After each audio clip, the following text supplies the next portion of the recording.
नमस्कार मित्रों। भागवत गीता भगवान श्री कृष्ण ने लगभग 5000 वर्षों पहले स्वयं अपने श्रीमुख से अर्जुन को सुनाई थी। तब से गीता संपूर्ण मानव जाति का कल्याण कर रही है। जो इंसान भागवत गीता की बातें अपने जीवन में उतारता है तो वो मनुष्य सभी दुख और कष्टों से मुक्त हो जाता है। मनुष्य का जीवन इतना छोटा है कि वह केवल अपनी गलतियों से सीख कर नहीं जी सकता। अगर आप इस वीडियो को पूरी सुन लेते हैं तो आप जीवन में बहुत कम गलतियां करेंगे। भगवत गीता हमें सही मार्गदर्शन प्रदान करती है और गलतियां करने से बचाती है, जो हमने कहानी के माध्यम से भी समझाया है। भागवत गीता से हमें पहली सीख मोह से मुक्ति से मिलती है। लोगों में अपना सहारा ढूंढना छोड़ दो। आपके मन की सबसे बड़ी कमजोरी यही होती है कि आप दूसरों में सहारा ढूंढते हैं और यही चीज आपको कमजोर बनाती है। जो लोग सोचते हैं कि तू मेरा सहारा है, तू मुश्किल वक्त में मेरे काम आएगा, वही लोग मुश्किल वक्त में सबसे ज्यादा दुखी और अकेले पड़ जाते हैं। भागवत गीता से हमें दूसरी सीख यह मिलती है कि अहंकार से दूर रहो। अहंकार व्यक्ति को पतन की ओर ले जाता है। अहंकार का अर्थ होता है स्वयं को दूसरों से श्रेष्ठ समझना और अपनी क्षमताओं या उपलब्धियों पर अत्यधिक गर्व करना। यह भावना व्यक्ति को समाज से अलग करती है और उसकी आंतरिक शांति और विकास में बाधा डालती है। अहंकार का त्याग करना जरूरी है क्योंकि यह व्यक्ति के पतन का कारण बन सकता है। रामायण की कथा में रावण एक महान योद्धा, विद्वान और शक्तिशाली राजा था। उसके पास अपार शक्ति, ज्ञान और धन था, लेकिन उसके अहंकार ने उसे विनाश की ओर धकेल दिया। रावण के अहंकार की वजह से उसने सीता का अपहरण किया, जिससे भगवान राम के साथ उसका युद्ध हुआ। रावण को अपने बल और शक्ति पर इतना घमंड था कि उसने सोचा कि कोई भी उसे हरा नहीं सकता, लेकिन उसका यह अहंकार उसकी सबसे बड़ी कमजोरी बन गई। रावण की बहन शूर्पणखा ने जब रावण को सीता के अपहरण के लिए उकसाया, तब रावण ने अपने अहंकार के कारण यह सोच लिया कि वह राम को हरा देगा और सीता को प्राप्त कर लेगा। उसने राम की शक्ति को कम आंका और अपने अहंकार में डूबा रहा। रावण ने सीता का अपहरण किया, तब यह उसके अहंकार का चरम था। उसने धर्म और मर्यादा का उल्लंघन किया। अंततः भगवान राम के साथ युद्ध में रावण को पराजित होना पड़ा और उसकी मृत्यु हुई। रावण का उदाहरण हमें यह सिखाता है कि अहंकार व्यक्ति को उसकी गलतियों का एहसास नहीं होने देता और उसे विनाश की ओर ले जाता है। अहंकार से भरा व्यक्ति सही और गलत का भेद नहीं कर पाता और अपने गलत निर्णयों से अपना पतन कर लेता है। भागवत गीता की तीसरी सीख संघर्ष से न डरे। जीवन में आने वाले संघर्षों का सामना साहस के साथ करें। जीवन में कठिनाइयां और संघर्ष अवश्य आते हैं, लेकिन इनसे डरना नहीं चाहिए। साहस के साथ उनका सामना करना चाहिए। भागवत गीता का चौथी सीख ये है कि निर्भय रहो। तुम निर्भय रहकर इस संसार में सब कुछ हासिल कर सकते हो, चाहे वो धन हो या फिर भगवान ही क्यों नहीं। जो व्यक्ति सत्य और धर्म के मार्ग पर चलता है उसे किसी भी प्रकार का भय नहीं होता और ईश्वर उसकी हर परिस्थिति में रक्षा करते हैं। अगर आप वीडियो में यहां तक पहुंच गए हैं तो हमारे चैनल को सब्सक्राइब जरूर करें। भगवत गीता के ज्ञान से हमें पांचवी यह सीख मिलती है कि हमारी आत्मा अमर है, अनंतकालिक और नित्य है। शरीर की मृत्यु केवल एक भौतिक घटना है और यह सिर्फ आत्मा का शरीर से अलग होने का माध्यम है। गीता में भगवान श्री कृष्ण ने अर्जुन को यह समझाया कि आत्मा कभी नहीं मरती है, न तो वह जन्म लेती है और न ही मरती है। शरीर का नाश होता है, परंतु आत्मा अविनाशी और अमर रहती है। इसलिए जो व्यक्ति इस सत्य को समझता है उसे मृत्यु के भय से मुक्ति मिलती है। प्राचीन काल में एक ज्ञानी आर्ष नामक नचिकेता रहते थे।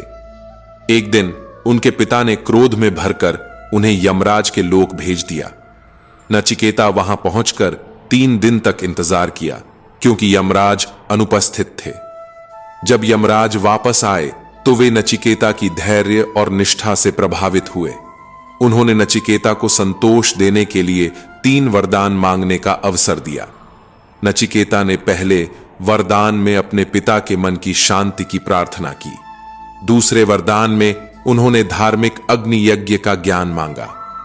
यमराज ने ये दोनों वरदान स्वीकार किए।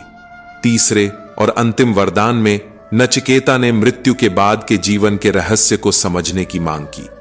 यमराज ने पहले नचिकेता को विरोध किया और उन्हें सांसारिक धन, शक्ति और भोगों का प्रस्ताव दिया, परंतु नचिकेता ने अपनी अकलता से मांग की, पर आखिरकार यमराज ने उन्हें अमर आत्मा के रहस्य की अद्वितीय ज्ञान दिया।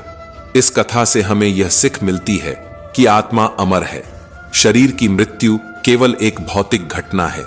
यह ज्ञान नचिकेता को मृत्यु के भय से परे करने में सक्षम करता है और उसे आत्मिक शांति प्राप्त करने में सहायक होता है। महाभारत में धर्म का पालन करने की एक महत्वपूर्ण कहानी है।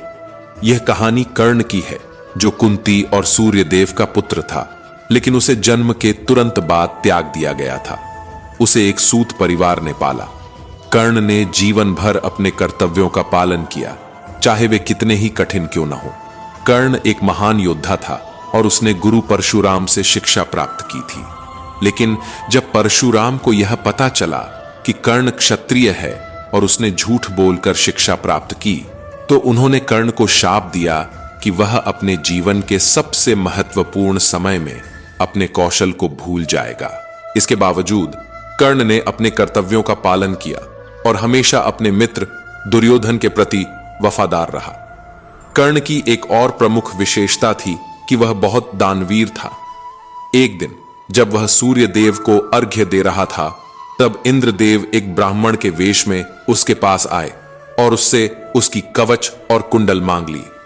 कर्ण जानता था कि ये कवच और कुंडल उसकी सुरक्षा के लिए महत्वपूर्ण थे, लेकिन फिर भी उसने अपने कर्तव्य और दान के धर्म का पालन करते हुए इन्हें इंद्र को दे दिया। अंततः महाभारत के युद्ध में कर्ण ने अपने धर्म और कर्तव्यों का पालन करते हुए अर्जुन के साथ युद्ध किया। युद्ध के दौरान जब उनका रथ कीचड़ में फंस गया और वह असहाय हो गए, तब भी उन्होंने धर्म और योद्धा धर्म का पालन किया और अपने कर्तव्य से विचलित नहीं हुए। कर्ण की कहानी हमें यह सिखाती है कि सच्चा धर्म अपने कर्तव्यों का पालन करना है, चाहे परिस्थिति कितनी भी कठिन क्यों ना हो। धर्म का पालन करने से ही जीवन का सच्चा अर्थ और उद्देश्य मिलता है। भागवत गीता का 8वां उद्देश्य यह है कि सत्य की राह पर चलो। सत्य का मार्ग हमेशा कठिन होता है, लेकिन यह हमें सच्चे उद्देश्य और सफलता की ओर ले जाता है। भागवत गीता का 9वां विचार यह है कि निर्लेप रहो, कर्म करो लेकिन फल की चिंता न करो। निष्काम कर्म ही सच्चा योग है। एक बार एक साधु जंगल में तपस्या कर रहे थे। भगवान ने उनकी तपस्या से प्रसन्न होकर उन्हें वरदान मांगने को कहा। साधु ने कहा, प्रभु, मुझे हर कार्य बिना फल की चिंता किए करने का आशीर्वाद दें। भगवान ने कहा, तथास्तु, और चले गए। साधु ने जीवन भर इसी सिद्धांत पर काम किया। वे जानवरों की सेवा करते, वृक्षों को पानी देते और जरूरतमंदों की मदद करते थे। वे कभी भी यह नहीं सोचते थे कि उनके काम का क्या परिणाम होगा। बस वे बिना किसी अपेक्षा के कर्म करते रहते थे। समय के साथ साधु के कर्मों का अच्छा प्रभाव दिखने लगा। जंगल हरा भरा हो गया, जानवर खुशहाल हो गए और लोग साधु से प्रेरित होकर उनकी सेवा में शामिल होने लगे। साधु ने कभी भी अपने कार्यों का श्रेय नहीं लिया और न ही उनकी प्रशंसा की चिंता की। साधु ने भगवान श्री कृष्ण के उपदेश का पालन करते हुए निष्काम कर्म का वास्तविक अर्थ समझा और उसे अपने जीवन में अपनाया।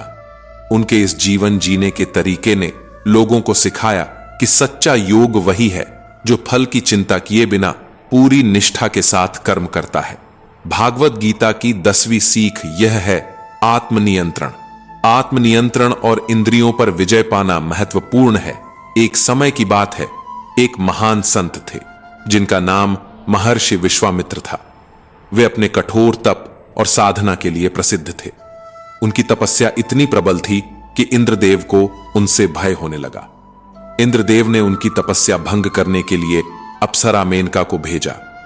मेनका की सुंदरता और मोहकता ने विश्वामित्र का ध्यान भंग कर दिया। कुछ समय बाद जब उन्हें अपनी गलती का एहसास हुआ, तो उन्होंने मेनका को छोड़कर फिर से कठोर तपस्या शुरू कर दी। इस बार उन्होंने अपने मन और इंद्रियों पर पूर्ण नियंत्रण रखा और किसी भी प्रलोभन से नहीं विचलित हुए। विश्वामित्र की कठोर तपस्या और आत्मनियंत्रण ने उन्हें महान आर्यषि बना दिया। उन्होंने अनेक शक्तियां प्राप्त की और अंततः ब्रह्मर्षि का पद प्राप्त किया।